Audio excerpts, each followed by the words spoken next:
Pues vamos a seguir. Nos quedamos viendo qué es lo que decía el Concilio de Trento, que la verdad es que es interesante, ver cómo lo plantean los católicos. Muy bien, vimos que aquí hay dos aspectos que tratan, en el que uno estamos de acuerdo y el otro no. Estamos de acuerdo en que no se debe violentar la Sagrada Escritura para apoyar otros dictámenes. Estamos de acuerdo con ellos. Pero lo que no estamos de acuerdo es que solo la Iglesia Católica tiene la potestad de poder interpretar. Los reformadores hablaron del libre examen de las Escrituras, es decir, de que todas las personas debían tener el deber y el derecho de poder examinar e interpretar las Escrituras. Este texto que os pongo aquí en Hechos 17:11 es interesante porque es cuando Pablo está predicando en Berea. ¿Y qué es lo que hacen los creyentes en Berea cuando Pablo predica? Comprueban con la Escritura, que en aquel momento era el Antiguo Testamento, que lo que Pablo decía era verdad. Por lo tanto, estamos viendo aquí ya cómo no únicamente una clase, podríamos decir, sacerdotal, si llamamos así a Pablo, es el que tiene la autoridad para poder interpretar, sino que todos los creyentes hacían esto. Y esto es algo que durante muchos años, de hecho hasta la Reforma Protestante, los cristianos no tenían derecho a leer. Y ahora tenemos este derecho y tenemos este deber de leer y de interpretar, pero esto no es una licencia para la libre interpretación, sino que debemos ser honestos con lo que el autor quiso decir, aunque no nos guste, pero el hecho de que todos podamos interpretar no es una licencia para interpretar como nosotros queremos, sino que tenemos que esforzarnos en saber qué es lo que el autor quiso decir. Entonces, siguiendo los principios que estamos viendo hoy para interpretar, ¿vamos a poder comprender todo? Es decir, ¿esto va a ser una panacea que nos ayudará a comprender todo lo escrito en la Biblia? No. ¿Por qué? Hay diferentes motivos, pero hay una brecha grande entre los autores bíblicos y nosotros que podemos tratar de acortar leyendo y mirando comentarios, pero lo hacemos hasta cierto grado. No podemos quitar esta brecha del todo. Luego, además, podemos tener una mala metodología. Aquí vamos a procurar ver una buena metodología, pero una mala metodología también nos llevaría a una mala interpretación. Luego también todos nosotros vamos con presuposiciones a la Biblia y las traemos cuando la estamos leyendo. Y si tenemos una presuposición muy grande, podemos estar leyendo algo que no concuerda con eso, pero ni siquiera lo vemos. Entonces, tenemos que ser conscientes de esto y tratar de dar el peso a la lectura de la Biblia, no tanto a nuestras presuposiciones. No pensar que podemos ir con una especie de tabula rasa y ahora me pongo la mente en blanco y voy a leer directamente lo que tengo. No, no, tenemos que ser honestos con nosotros. Saber que todos vamos con presuposiciones, pero tratar que estas presuposiciones no dominen la interpretación. Entonces, si no vamos a poder comprender todo, ¿tiene sentido el hecho de estudiar principios de interpretación bíblica? Sí. ¿Por qué?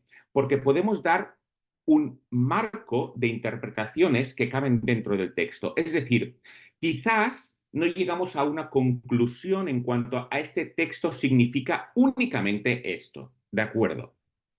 Pero lo que sí tendremos y lo que sí espero que todos podamos hacer al terminar esto es decir, mirad, aquí sé decir qué interpretaciones caben en el texto, qué interpretaciones no están violentando el texto. Y dentro de estas, obviamente, tenemos que tener libertad para movernos. Lo que dije el otro día, no debe importarnos qué me dice Dios en este texto, sino qué dice Dios en este texto. Es decir, eliminar al máximo el factor subjetivo y eso cómo lo hacemos, pues aplicando bien las normas hermenéuticas. Eso es posible. Así que vamos a avanzar para hacerlo. En lo que viene ahora, no voy a dedicarle demasiado tiempo, le voy a dedicar muy poquito tiempo, porque es importante, pero creo que esto se trabaja mejor si lo hacéis practicándolo y os puedo pasar algunos ejemplos. Una primera aproximación a una interpretación, ¿vale? Una primera, es hacer lo que se hace en el método inductivo, ¿vale? El método inductivo, muy usado por GBU, por ejemplo, trata primero de observar el texto. ¿Qué dice? Después interpreta, es decir, ¿qué quiere decir esto? Y después aplica. Son unos pasos muy sencillos y que nos van a ayudar mucho. Cuando terminemos esto, yo os puedo pasar algún texto para que hagáis esto y después os paso también cuáles serían las preguntas que yo hubiera hecho. Es decir, cuál es el proceso inductivo que yo he hecho. Pero esta es una manera muy, muy buena de hacer una primera aproximación como interpretación de un texto. ¿Qué dice? ¿Qué significa? ¿Y cómo lo aplicamos? ¿Vale? Observación, interpretación y aplicación. Como os lo voy a pasar, no vamos a ver ahora ningún ejemplo y así podemos avanzar, ¿vale? Entonces, ahora ya estamos en los pasos que tenemos que hacer cuando vamos a interpretar un texto. No todos los pasos tienen que darse en el orden que vamos a verlos. Hay pasos que podemos poner primero uno, después el otro. Pero el primero sí que debería de ser este. Y este es verificar el texto y la traducción. En primer lugar, vayamos a la traducción. Tenemos dos tipos de traducciones de la Biblia. Una, la primera, que es una traducción literal, es decir, esa traducción se esfuerza por mantener la estructura y las palabras del texto original y intenta al máximo ser fiel a la gramática, sea del idioma que sea, aunque esto resulte en una lectura más complicada para nosotros. Y es así, ¿eh? Esto resulta en ocasiones en una lectura más complicada para nosotros. Pero estas traducciones se esfuerzan para ser lo máximo literales posible. ¿Cuáles tenemos aquí? Pues os sonarán la Reina Valera, la Biblia de las Américas, la Nueva Versión Internacional, la Biblia textual y habría más, ¿vale? Estas son traducciones literales de la Biblia. Después tenemos otro tipo de traducción, que es lo que se llama traducción dinámica. ¿Y qué es lo que procuran esas traducciones? Pues se enfocan más en transmitir y en traducir el significado, el sentido del texto, que no más en traducirlo palabra por palabra. Es decir, buscan traducir más la interpretación, lo que quiere decir el texto, que traducir las palabras de una forma literal, una por una. Y esto busca producir un texto que sea más natural y claro para los lectores modernos, realmente lo consiguen. Y aunque esto implique ajustar palabras, realmente hace que se entienda mejor para el idioma en el que lo estamos leyendo. El nuestro, por ejemplo, en castellano. ¿Qué ejemplos tenemos de estas traducciones? Dios habla hoy. La nueva traducción viviente es la que usamos nosotros en los grupos pequeños. Muy bien. Biblia en lenguaje sencillo. Luego, además, van sacando más. Ahora han sacado una traducción que usa pocas palabras para traducirlo todo y procura que sea muy comprensible. Entonces, tenemos estos dos tipos de traducciones de la Biblia y es importante distinguirlas. ¿Cuál es la diferencia? La literal es más fiel a la forma del texto original, pero a veces es más difícil de leer y menos natural en nuestro idioma. La dinámica es más comprensible, es más fluida para nosotros, pero se aleja de la estructura y las palabras exactas del texto original. Me voy a adelantar a alguna pregunta que supongo que tendréis, porque siempre normalmente se pregunta, oye, ¿y cuál es mejor? ¿Una o la otra? Pues mirad, mi opinión es que ni una ni la otra. Lo bueno es tener las dos y compararlas. Tener las dos no significa tener todas estas, tener la Reina Valera, la de las Américas, la NVI, no, pero sí tener una de estas. Y después tener también una de estas, que yo recomendaría la Nueva Traducción Viviente, pero podéis coger otra. Entonces, lo bueno es complementar las lecturas. Esta traducción dinámica realmente, de verdad, realmente ayuda a la comprensión del texto. Pero, ¿qué problema tenemos en esa traducción dinámica? Que la misma traducción ya está interpretando el texto. En cambio, en las traducciones literales hay menos interpretación del texto. Por tanto, la tarea de interpretación es más nuestra. En cambio, en la traducción dinámica ya nos dan una interpretación más masticada. Nos perderíamos la posibilidad de otras interpretaciones. Y esto pasa. Así que lo bueno es compaginar las dos, tener una de cada. Y ahora vamos a otro tipo de verificación. Hemos dicho la primera, la traducción, y en esta conviene que tengamos una Biblia como mínimo, una de cada. Y ahora vamos a mirar lo que es el texto. Esto lo voy a dar de forma sencilla, pero va muy bien saberlo porque podemos comprender las diferencias que hay. Hay muchos manuscritos en los idiomas originales, de hecho, solo del Nuevo Testamento hay más de 5.000 y además, obviamente, hay variaciones entre ellos, porque no son fotocopias, sino que son copistas que estaban copiando. A veces tenían el manuscrito delante o a veces tenían a una persona que dictaba y todos copiaban. Así que tenemos muchas copias que no son muchas de ellas idénticas y por tanto tienen variaciones y estas variaciones no suelen ser importantes. Hay algún caso concreto en que sí, pero no son variaciones que sean importantes. Entonces, aquí, para saber muy bien si tenemos variaciones, ¿cuál es la mejor lectura del texto? Porque tenemos que escoger una. Esto lo hacen los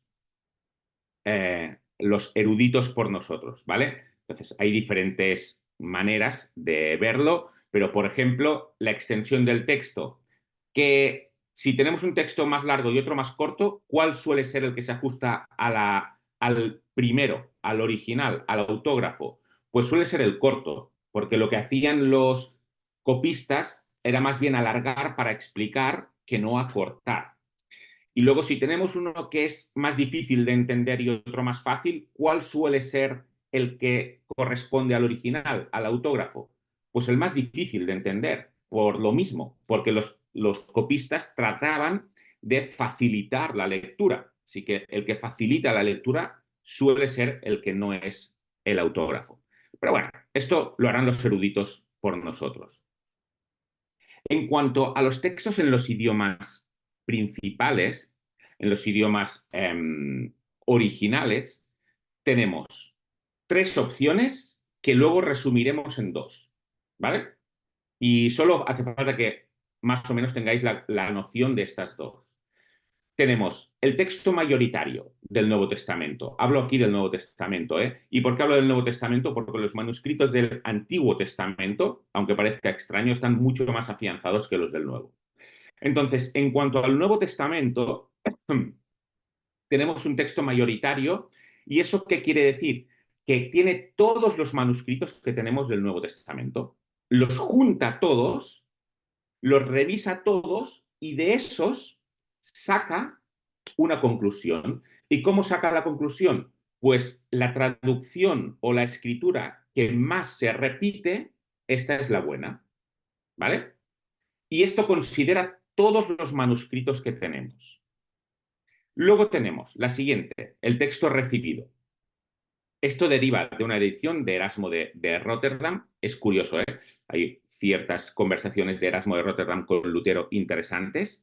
Y esta está basado en unos cuantos, en una parte de este texto mayoritario del Nuevo Testamento. Y por tanto se parece mucho. Es decir, la A y la B se parecen mucho, ¿vale? ¿Por qué? Porque están sobre todo basados en manuscritos más modernos, lo que se llama más tardíos. Estos dos. Por ejemplo, del texto recibido es el que traduce la Reina Valera. Y después tenemos el otro texto en griego, que es el que se llama el texto crítico y que está en ediciones, bueno, como Wesleyan Scott o Nestle Aland, ¿Y qué es lo que hacen estos? Estos prefieren los manuscritos más tempranos, o sea, los más antiguos, en lugar de los más tardíos. Entonces, entre este texto crítico y los otros dos, sí que hay ciertas diferencias. ¿Y cuál es el concepto aquí? La idea es que de textos muy antiguos tenemos pocos. Y el texto crítico está basado en estos pocos manuscritos. ¿Cuál es su cualidad? ¿Qué es lo bueno que tienen? Que son muy antiguos. En cambio, si vamos a las ediciones del texto mayoritario o del texto recibido, ¿qué ventaja tenemos? Que tenemos muchos manuscritos. ¿Cuál es la desventaja? Que son mucho más tardíos. Estamos hablando de manuscritos que pasan del año 1000, que ha pasado mucho tiempo respecto a los acontecimientos originales. ¿Entendemos? Aquí tenemos dos grandes bloques de manuscritos, ¿vale? Los más antiguos, tenemos unos poquitos. ¿Cuál es su cualidad? Que son muy antiguos. Por tanto, oye, son muy cercanos al original. Algunos datan de décadas después del original. Así que súper bien por estos. Pero son pocos. ¿Cuál es el otro grande grupo? Pues cuando los cogemos todos. ¿Qué pasa? Que cuando los cogemos todos, como los antiguos, que también los cogemos, son poquitos, entonces tienen poco peso ahí. Y ganan los más tardíos, los más modernos. Lo bueno que tiene esto es que tenemos muchos manuscritos con los que comparar, así que estamos muy confiados en la traducción. ¿Y qué es lo bueno que tiene el crítico? Que son más antiguos. Hay quien prefiere los más antiguos, aunque sean menos, y hay quien prefiere los más modernos, aunque son más tardíos, pero hay muchísimos más. Estas son las dos opciones que hay. Un bloque de muchos manuscritos modernos, un bloque con pocos, pero antiguos. Entonces, esto es básicamente las opciones que hay. El texto crítico es el que traduce la Biblia textual. Si alguien tiene la Biblia textual, y los que os fijáis en la Biblia que yo uso, es esta, la Biblia textual, la que traduce del texto crítico. Y después, obviamente, Reina Valera también está bien, ¿eh? Pero tengamos en cuenta que Reina Valera traduce de manuscritos que son mucho más modernos. Entonces, ¿qué diferencias hay entre este grupo de manuscritos más modernos y el más antiguo? Hay pocas, pero las hay. Entonces, tenemos que tenerlo en cuenta.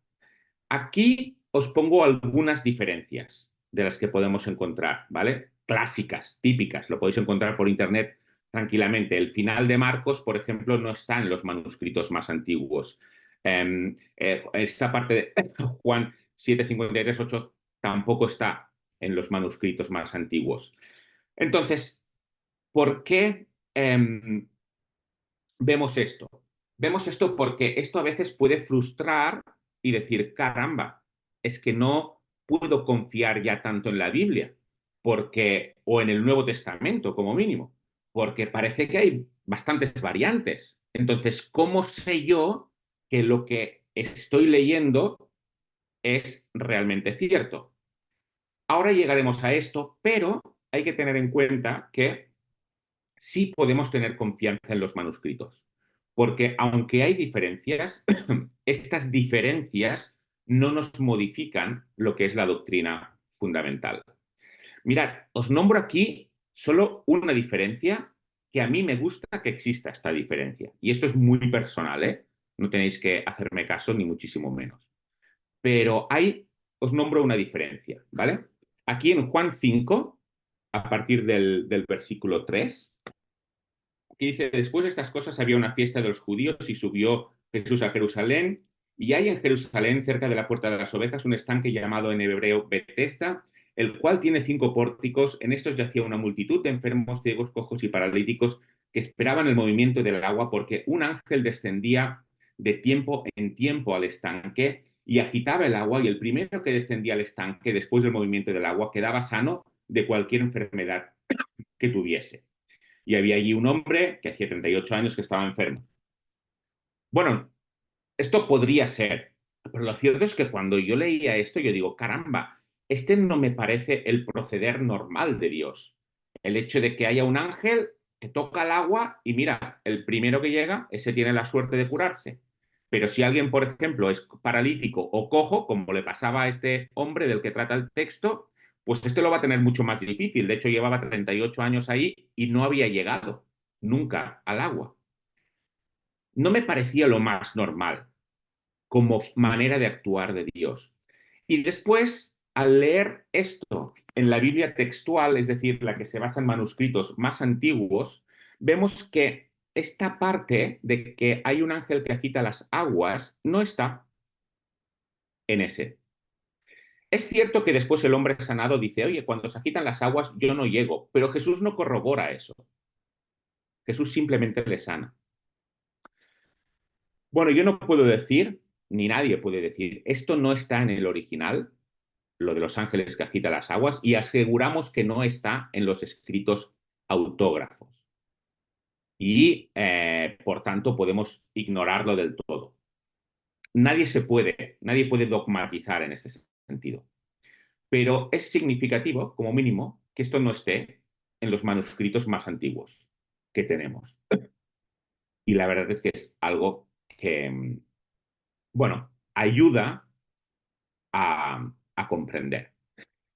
En conclusión, en este apartado, se trata de considerar la confianza que tenemos de que el texto que tenemos, el texto del que vamos a interpretar, se corresponda con los originales. Si el texto está tanto en los manuscritos más antiguos como en los más tempranos, entonces no dudemos. Tenemos mucha confianza de que podemos dedicarnos a ese texto sin ninguna reserva. Pero si el texto que estamos traduciendo, que estamos, perdón, interpretando, tiene una parte que sí que está en los manuscritos más antiguos, pero una parte que no está en esos manuscritos y solo está en manuscritos más tardíos, mi consejo sería no el hecho de descartar la parte que no aparece en los manuscritos más antiguos, no lo podemos descartar, pero no basemos en eso la interpretación. ¿Vale? No lo descartemos, está ahí, pero no basemos en eso nuestra interpretación. Es lo que pongo en esta diapositiva. No hagamos teología de esto. No sabemos si es inspirado o no, porque el hecho de que sea inspirado o no depende de si está en los autógrafos, en los originales. Y recuerdo que de autógrafos no tenemos ni uno solo. Entonces, ¿cuál es nuestra confianza de que eso realmente está ahí? Pues es la confianza que nos da el estudio del texto crítico. Si no tenemos mucha confianza de que esté en el original, entonces tampoco tenemos mucha confianza de que sea inspirado. Por tanto, no lo descartemos, pero sí que deberíamos de restarle peso. ¿Vale? Es decir, en cuanto al tema de verificar texto y traducción, resumiendo, la traducción, lo bueno es que usemos dos tipos de traducción, la textual y la dinámica, es decir, la que traduce directamente las palabras y la que traduce más el significado, más las ideas. Tenemos que comparar ambas. Y en cuanto al texto, miremos si ese texto está todo en los manuscritos más antiguos, esto es lo que pasará la mayor parte de las veces. Entonces, adelante con confianza. Pero si no es así, respetemos la parte que no sale, pero no hagamos nuestra teología de esa parte y nuestra interpretación no la basemos en esa parte. Y aquí os voy a dar un truco, porque parece que tenemos que estar aquí mirando varias Biblias a la vez. Es bueno mirar como mínimo dos, ¿eh? Pero la Biblia de las Américas, cualquier edición, ¿eh? Esta edición es sencilla. La Biblia de las Américas suele indicar siempre cuando un texto no está en los manuscritos más antiguos. Lo traduce, igualmente, y lo pone, pero te lo indica. La Reina Valera no. La Reina Valera te pone todo el texto y no te indica si eso está en los más antiguos o no está. Pero la Biblia de las Américas, que es una traducción muy, muy buena, sí que lo indica. Y lo podéis ver en los textos que yo he puesto antes, que no voy a ir ahora. Como ya os dije, os pasaré lo que son estas diapositivas, pero sí que suele indicar esta parte, que la pone más en cursiva, no está en los manuscritos más antiguos. Así que una edición de la Biblia de las Américas que os lo indique, la verdad es que va muy bien para esto, ¿vale? ¿Tenéis alguna duda respecto a esta primera parte? Bueno, yo uso la opción, el texto de la Reina Valera de 1960 porque aprendí Ujú. con ella de pequeña y todos los versículos que me sé de memoria desde chiquita, pues son de esta versión, ¿no? Pero la Biblia que yo tengo tiene las variantes textuales, o sea, es una Biblia de estudio y entonces me dice, abajo me acota, si esto está en los originales, si no está, e incluso me pone como un signo positivo o negativo de que posiblemente sí que estaba o que es bueno tenerlo en cuenta o no. Bueno, a mí me ayuda mucho y en la introducción del Nuevo Testamento y pues hace una anotación, ¿no? De las variantes textuales que hay. Así que digo que a veces hay Biblias que son también 1960 y tienen estas acotaciones. La mía es Vale, sí, la que sí. tiene apuntes de Mervyn Brenneman, Sí. editorial, To- esta Todas que las gusta más. ediciones de estudio suelen indicar estas cosas. Las Ah, ediciones bueno. de estudio, cuando son una edición de estudio. Cuando no lo son, por ejemplo, la Biblia de las Américas lo indica, pero otras no lo Ujú, indican.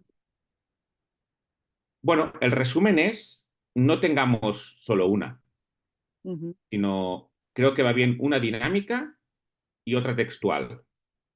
Y después una que nos indique si eso se corresponde con todos los manuscritos, antiguos y modernos, o si solo está en los manuscritos más tardíos o más modernos. Y ya está, es simplemente esto. ¿Y para qué? Para que no basemos nuestra interpretación, no hagamos el énfasis de nuestra interpretación en la parte que solo esté en los manuscritos más nuevos. Obviamente, todo esto si alguien quiere estudiarlo a fondo, que yo no lo he hecho, pues requiere ir mucho más allá, ¿eh? No solo se trata. Hay dos grandes grupos, sí, claro, hay dos grandes grupos. Y creo que va muy bien para entendernos nosotros. Un grupo con muchos y que ganan los modernos. Un grupo con poquitos y ganan los antiguos. Para entendernos nosotros va muy bien. Obviamente esto va mucho más allá. Pero lo que sí os recomiendo es que tengáis estas dos visiones, dinámica y textual, y la que tiene todo traducido y la que solo traduce lo del texto crítico o el texto más antiguo. Vale, pues vamos a seguir con el siguiente punto. Primera parte, ¿vale? ¿Qué es otra parte cuando vamos a hacer interpretación de un texto? ¿Vale? Tenemos que tener en cuenta el tipo de texto que es y el género. Vamos a la primera, el tipo de texto. Y hay poquitas cosas que yo sí os pediría que nos quedáramos con ello, ¿vale? Que nos quedáramos incluso con las palabritas. De verdad hay poquitas cosas, en todo el estudio, pero esta es muy importante. Podemos tener dos tipos de texto, prescriptivo y descriptivo. Ahora veremos qué tipo es cada uno. Un texto prescriptivo es aquel que contiene mandamientos, instrucciones, leyes o directrices que prescriben, o sea, que informan, por eso es prescriptivo, de cómo deben comportarse las personas. Estos textos suelen contener normas morales, éticas, rituales, legales, de organización en iglesia, de todo tipo. Y se espera que los creyentes lo obedezcan. Un ejemplo típico sería los 10 mandamientos. Decidme algún otro ejemplo de un texto prescriptivo. Pues algunas partes del Sermón del Monte. Muy bien, muy bien. Son mandamientos. Está dando instrucciones ahí. Perfecto. ¿Se os ocurren más? También en sus cartas, a lo mejor alusiones a la mesa del Señor y cosas de estas. También hay Sí, partes ahí. muy bien. De hecho, la mayor parte de las Paulinas pastorales generales es prescriptivo, porque no están describiendo lo que pasa en la iglesia, sino que están informando de cómo deben de comportarse en la iglesia y fuera de la iglesia también. Por tanto, es prescriptivo porque están dando instrucciones, dando leyes. Se dedican más a esto que no a describir cosas que están ocurriendo. Vamos al siguiente tipo, ¿vale? Un texto descriptivo. ¿Qué es un texto descriptivo? Muy bien, pues este nos habla sobre eventos, personas, situaciones, lugares, sin impartir mandatos. Es decir, no tienen la intención de enseñarnos normas, sino simplemente de describir hechos. Un ejemplo sería la narración de la creación, ¿no? En el principio, Dios creó, ¿qué está pasando aquí? Está describiendo lo que está ocurriendo. No nos está diciendo, tenéis que hacer esto, esto y lo otro, sino que está describiendo lo que está ocurriendo. ¿Se os ocurrirían qué ejemplos de textos descriptivos se os ocurren? Muchos de libros históricos, ¿no? Como Reyes o Crónicas. Totalmente. Muy bien. Están describiendo lo que hacen, lo que dicen los reyes. Perfecto. Están describiendo eventos. Muy bien. Todas las ¿Se os ocurre? narraciones también de la vida de Jesús, todas las narraciones de los evangelios, hechos. Perfecto. Muy bien. Los evangelios y hechos es clásico. Es descriptivo la mayor parte, no todo, ¿eh? Porque antes, como bien ha dicho Benjamín, el Sermón del Monte contiene textos prescriptivos donde dice qué tenemos que hacer. Pero la mayor parte es descriptivo. Dice qué es lo que está ocurriendo. Está describiendo, no está mandando instrucciones. Estas, esto sí que lo usaremos mucho, ¿eh? Para poder interpretar bien un texto prescriptivo o un texto descriptivo. Estos dos textos, dos tipos de texto, se entrelazan en la Biblia. Y es importante identificar si un pasaje es principalmente descriptivo, porque se combina en ocasiones, como por ejemplo el Sermón del Monte, como ha dicho Benjamín, ahí es prescriptivo y también descriptivo, porque está describiendo lo que está ocurriendo. Y debemos de diferenciarlo para comprender el propósito y la aplicación, ¿vale? Entonces, en cuanto a tipo de texto, eh, tengamos en cuenta esto.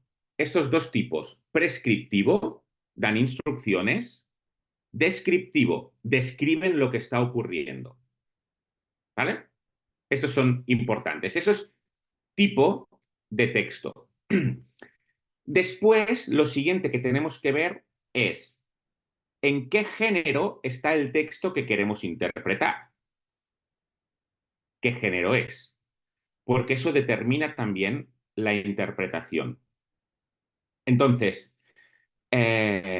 no se deben aplicar diferentes tipos, o sea, diferentes métodos de interpretación. O sea, el método gramático, histórico, cultural se aplica en todos los géneros y se aplica en todos los textos. No aplicaremos un método distinto, pero sí hay cierta metodología que hay que tener en cuenta. Por ejemplo, es muy obvio esto en lo que es la poesía. Mi alma alaba a Dios. ¿quiere decir que solo mi alma está alabando a Dios? No, quizá mi boca también, mi cuerpo también, obviamente, pero estamos hablando en términos poéticos. Entonces, hay que tener en cuenta esto. Ahora lo veremos, ¿eh? Y lo veremos sobre todo en el primer género, que se ve muy claramente. A ver si nos da tiempo. Sí, sí, sí, nos va a dar tiempo. Perfecto. Entonces, en la Biblia no hay un consenso claro en cuanto a cuántos y cuáles son los géneros literales que hay en la Biblia. ¿Vale? Entonces, pues hay ciertas diferencias. ¿Y por qué no hay consenso? Pues porque a veces hay géneros que se solapan entre ellos. Por ejemplo, dentro de Isaías también hay historia, hay poesía, hay profecía, hay parábolas, hay lenguaje figurado, hay proverbios, hay lenguaje apocalíptico, aunque aquí no lo pongo, también hay lenguaje apocalíptico. Entonces, hay mucha mezcla y esto a veces es difícil de discernir. Pero, a pesar de esto, aunque no hay un consenso, usaremos la siguiente división, ¿vale? Yo os propongo esta, que es sencilla y nos va muy, pero que muy bien. En primer lugar, la narrativa. ¿Qué es la narrativa? Es casi siempre descriptiva, porque lo que hace es narrarnos lo que ocurre. Es una narrativa histórica de lo que ha ido ocurriendo. ¿Vale? Aquí os pongo muchos ejemplos. Génesis es sobre todo narrativa. Éxodo también. Números también. Narra la historia en el desierto. Josué también. Levítico no. ¿Veis que no lo pongo?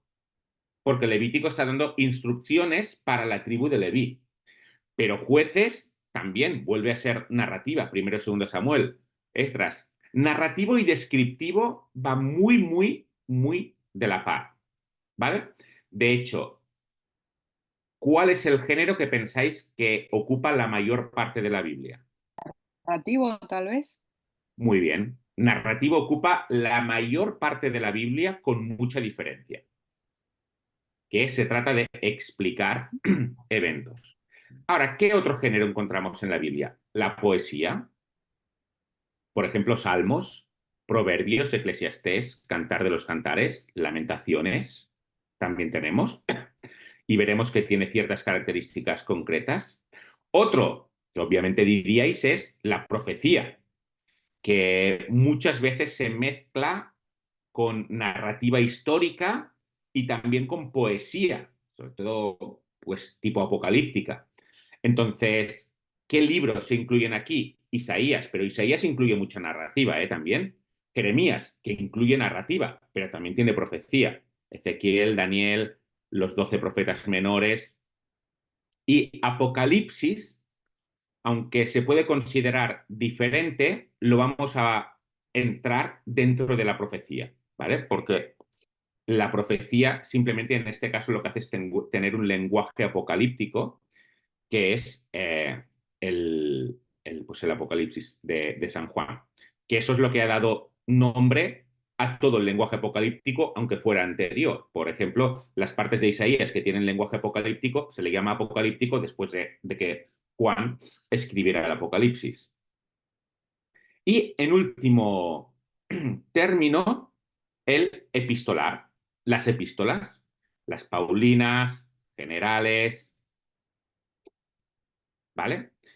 Eh, estos 4 tipos de género son fáciles, ¿eh? Narrativa, poesía, profecía y epistolar. Y con esto tenemos un buen resumen de de los géneros que nos encontramos en la Biblia y que tenemos que tener en cuenta a la hora de interpretar. Vamos a ir a la narrativa, a ver si hoy podemos ver la narrativa. Es interesante verlo. La narrativa es el género que predomina en toda la Biblia, es decir, si consideramos la totalidad de la Biblia, no sé dar un porcentaje ahora, pero la mayor parte es narrativa. Y esto describe hechos históricos de forma literal, y estos hechos históricos tienen una enseñanza teológica asociada. Pablo afirma en 1 Corintios y también en Romanos 15 que estos textos, es decir, esta narrativa, están en la Biblia para nuestra enseñanza. Entonces, esto ya nos está diciendo que no tenemos que leer la narrativa únicamente como una historia que puede ser interesante, sino que nos está diciendo que de la narrativa tenemos que sacar enseñanzas. Tenemos que aprender. ¿Por qué? Porque está para amonestarnos a nosotros. Esto es lo que dice Pablo. Así que aquí ya tenemos un encargo para hacer en el género narrativo. Y es no únicamente verlo como una película, que lo es, sino que tenemos que sacar enseñanzas para nosotros. ¿Cómo sacamos esas enseñanzas? En pocas ocasiones la narrativa, la forma, indica explícitamente cuál es el juicio o la opinión de Dios sobre los hechos narrados. ¿Qué quiere decir esto? Que cuando estamos en un texto narrativo que describe los acontecimientos, como ha dicho también Jonathan Reyes, Crónicas, en muchas ocasiones no se dice si lo que está ocurriendo está bien o mal. Es decir, Dios no dice, esto que hizo este rey está mal. En alguna ocasión sí, ¿eh? Pero por lo general, la narrativa describe lo que ocurre y no da una opinión, no da un juicio sobre si eso está bien o está mal.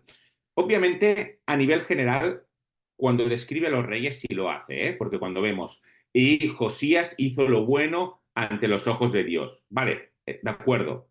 Pero después, cuando narra todo lo que hizo, no está dando juicios a cada momento, sino que simplemente narra lo que ha ocurrido.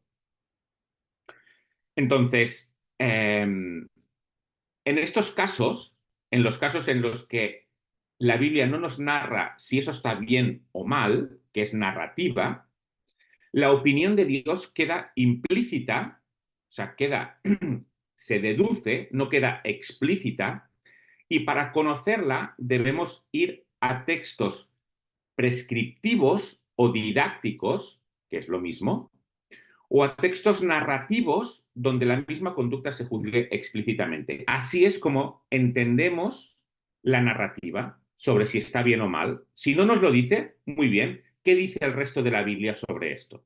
Y así sabremos si está bien o mal. Y por supuesto, no debemos concluir que si el autor no dice nada, es que esté de acuerdo, ni muchísimo menos. Simplemente está describiendo. Entonces, las personas solemos aprender mucho de las historias, mucho. Y por ello la narrativa es el género que predomina en toda la Biblia, porque aprendemos mucho, mucho de las historias. Las historias narradas tienen en sí una enseñanza, pero además la narrativa bíblica tiene la intención de explicar la historia de la redención, es decir, cómo Dios provee de un camino para el perdón de las personas y la restauración de la creación. La narrativa bíblica, y esto debe también condicionar nuestra interpretación, se enfoca hacia algo. No es una simple descripción de hechos antiguos, sino que tiene una intención. ¿Y cuál es la intención? Narrarnos la historia de la redención, narrarnos cómo Dios actúa para proveer un camino de restauración para el ser humano, de restauración en cuanto a tener paz con Él. Este es un mensaje y es lo que contiene toda la Biblia y lo que une desde Génesis hasta Apocalipsis el mensaje de la Biblia. Hay un solo mensaje, aunque con muchos detalles y muchas ramificaciones, y este mensaje es la historia de esta redención. Este objetivo de la narrativa, que por eso lo narra para narrarnos la historia de la redención, también debe estar presente en la interpretación. Y esto es importante, ¿vale? A veces de una forma directa con lo que se llama tipos. Es decir, con la narrativa, cómo Dios nos está explicando cuestiones que tienen que ver con la redención del ser humano. ¿Cómo lo hace? Pues a veces lo hace de una forma directa con lo que se llama tipos. sobre todo, y estamos hablando aquí de tipos de Jesús, es decir, hechos, personas, edificios previos a Jesús y que están ahí para describirnos, para enseñarnos cosas sobre Jesús. Por ejemplo, el arca de Noé. ¿Qué nos puede enseñar sobre Jesús? Pues, por ejemplo, nos puede enseñar que solo hay un camino de salvación, porque solo se salvaron los que estaban en el arca. Por tanto, el arca es un tipo, es una imagen previa, es esto, una imagen previa de lo que sería Jesús en este sentido. El tabernáculo, el templo. ¿En qué sentido son un tipo de Jesús? Es decir, son una imagen previa de lo que es Jesús. Bueno, el tabernáculo y el templo son la presencia de Dios en medio de su pueblo. ¿Y qué es Jesús? La presencia de Dios en medio de su pueblo. Los sacrificios, ¿en qué sentido nos informan sobre Jesús? ¿En qué sentido son una imagen de Jesús? Pues en lo que Jesús tenía que hacer por toda la humanidad, que es sacrificarse. Melquisedec, ¿en qué sentido es un tipo de Jesús? Es decir, una imagen de Jesús. Pues es alguien que era un sacerdote y no era de la tribu de Leví. Y Jesús es sacerdote y no es de la tribu de Leví, es de Judá. Moisés, ¿en qué sentido es un tipo de Jesús? Es decir, una imagen de Jesús. Pues porque él es el que saca al pueblo de la esclavitud de Egipto y lo lleva hasta la tierra prometida. Jesús es el que nos saca de nuestra esclavitud en Egipto y nos acompaña hasta llevarnos a la tierra prometida. Y podría abundar muchísimo más, pero en la narrativa encontramos esto.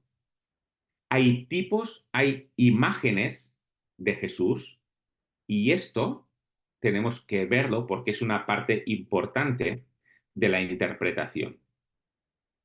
Entonces, con esto vamos a finalizar, pero dejadme, por favor, que lo diga, ¿vale?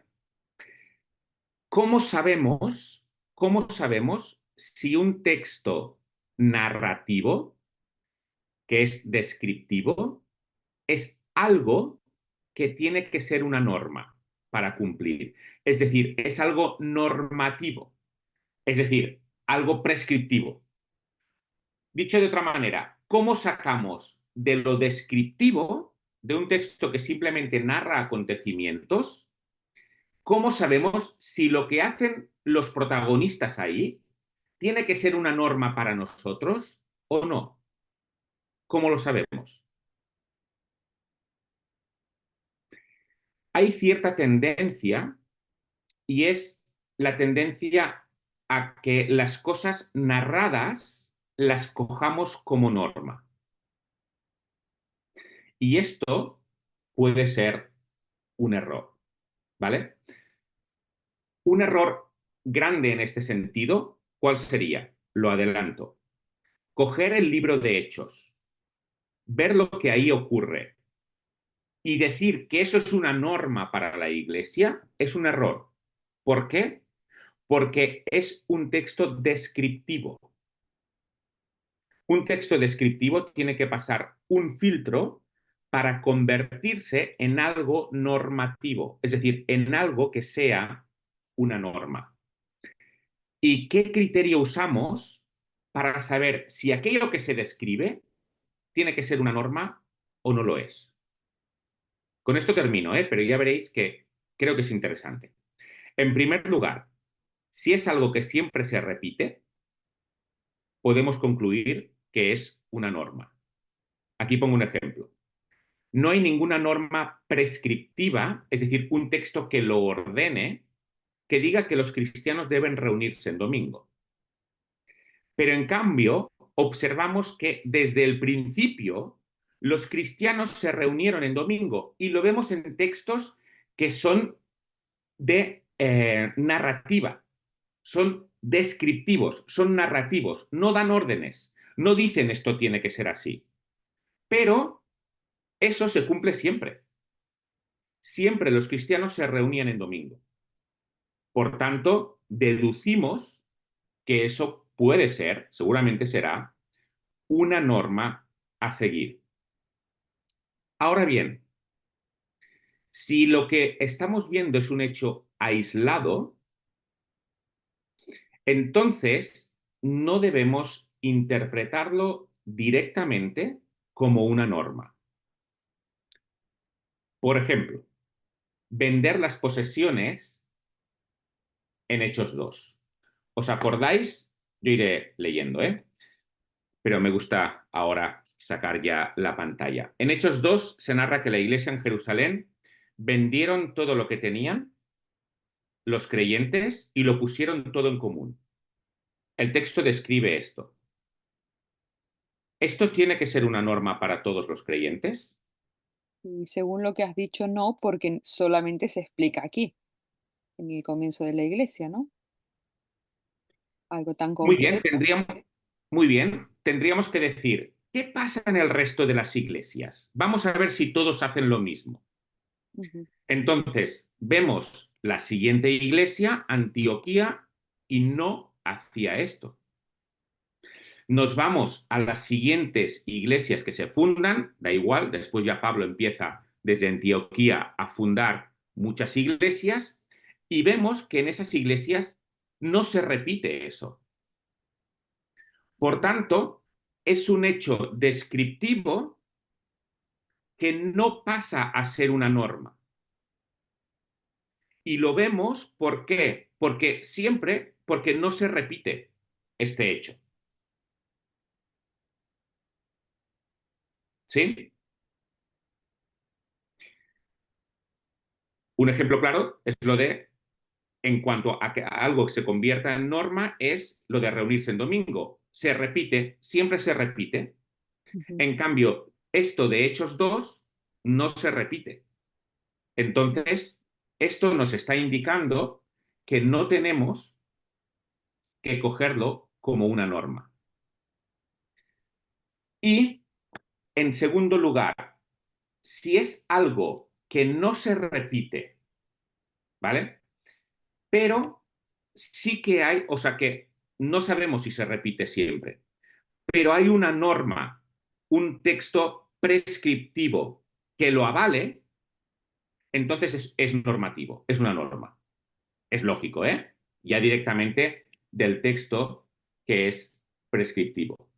Por ejemplo, en Hechos 2 vemos que hay hospitalidad entre los cristianos, pero además vemos que hay normas que nos mandan a la hospitalidad. Pedro lo hace.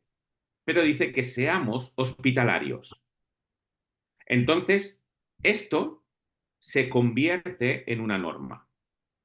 Lo vemos en un texto descriptivo y tiene el apoyo de un texto prescriptivo.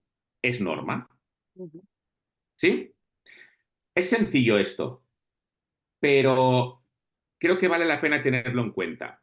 Tenemos un texto narrativo, descriptivo. Veamos esto que ocurre en Hechos 2. Vale, ¿es una norma, sí o no? Bum, bum, bum. Seguimos adelante y vemos que no se repite. Deducimos que no es una norma. Vemos, perdón, ahora nos encontramos con otro hecho, por ejemplo, el que los cristianos cambiaban su estilo de vida y decimos, en cuanto a adecuarse a la ética bíblica, y decimos, ¿esto es una norma o no es una norma? Y vemos que sí lo es, porque lo suelen hacer los cristianos, pero es que además tenemos textos prescriptivos que nos dicen, no os conforméis a este mundo. Os habéis convertido de los ídolos a Dios. El que hurtaba, no hurte más. Por tanto, algo que observamos en un sitio, vemos que sí es una norma. ¿Por qué? Porque se repite y además también podemos tener un texto prescriptivo que lo avale.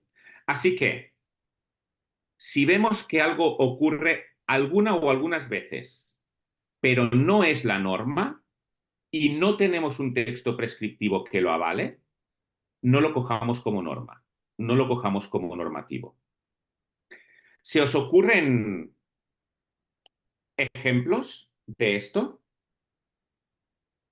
Es decir, ¿se os ocurren ejemplos en los que algo que es descrito, hay interpretaciones que lo asumen como una norma cuando en realidad no lo es?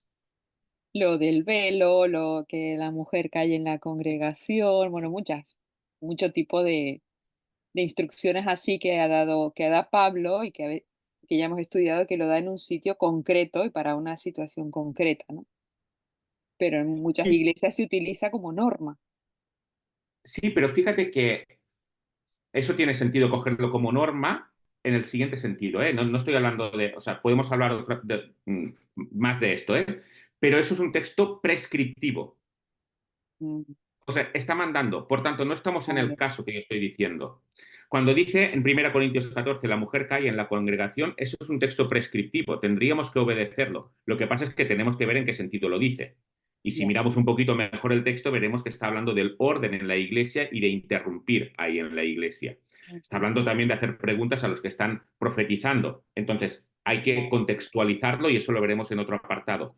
Pero No es un es texto, narrativa, no es una no es narración, narrativa. es una Yo estoy prescripción. hablando Ok. ejemplos de narrativa que hay quien lo coge como normativo Ujú, y en realidad no lo es. ¿Qué se os ocurriría? Y recibieron el Espíritu y hablaron en lenguas. Ya tenemos una norma. ya. Si alguien tiene el Espíritu, habla en lenguas. Bueno, cuidado. Vamos a ver si pasa el filtro que acabo de decir, porque acabamos de ver que todo lo que es descriptivo no lo podemos convertir en una norma directamente, sino que tiene que pasar un filtro. Y el filtro es o que se repita siempre o que una norma prescriptiva lo avale. En este caso, siempre que alguien recibía el espíritu, hablaba en lenguas, No. no. Ocurre algunas veces, Ujú. pero no ocurre siempre. Por tanto, ya lo podemos poner en cuarentena. En segundo lugar, ¿hay algún texto prescriptivo que diga que el que recibe el espíritu habla en lenguas? No. No, no hay ni uno. Por lo tanto, no ha pasado el filtro para convertirse en norma.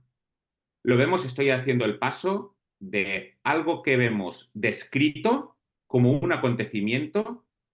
¿Esto tenemos que interpretarlo como una norma para nosotros? ¿Sí o no? Tiene que pasar este filtro. Si se cumple siempre, lo podemos asumir. Si no se cumple siempre, entonces pensemos, ¿hay alguna norma prescriptiva que lo avale? Ujú. Si es que sí, vale, se tiene que cumplir. Si no hay ninguna norma prescriptiva que lo avale y no ocurre siempre, no debemos cogerlo como una norma. Y bastantes errores de interpretación provienen de coger como normativo algo que es descriptivo. Cuidado, que para coger como normativo algo que es descriptivo, tiene que pasar cierto filtro. ¿Tienes más ejemplos de esto, Isaac? De cuestiones que son así. Ujú. Mira, voy a hacer un matiz aquí. Eh, por ejemplo, Hechos 2. Vemos que lo que hacen es vender todo y tenerlo en común. ¿Esto ocurre con el resto de iglesias? No. ¿Esto hace que este texto deje de tener una enseñanza para nosotros? No. Este texto sigue teniendo una enseñanza para nosotros, porque lo que sí vemos que es una norma es la solidaridad entre todos los creyentes. Quizá la forma no es vender todas las posesiones y ponerlo en común, pero lo que sí que vemos es que los creyentes no se dejaban colgados los unos a los otros cuando tenían necesidad. Y esto sí es un patrón. Por tanto, este texto mantiene una enseñanza. Lo que no tenemos que copiar necesariamente son las formas de venderlo todo y ponerlo en común. Pero aquí no podemos decir, muy bien, pues me desentiendo de ese texto, adiós muy buenas, ya no tiene ninguna aplicación para mí. No, no, no, sí que la tiene, sí que la tiene. Y la enseñanza es el hecho de que entre cristianos tenemos que apoyarnos, ayudarnos los unos a los otros, en diferentes maneras, pero sí tenemos que hacerlo.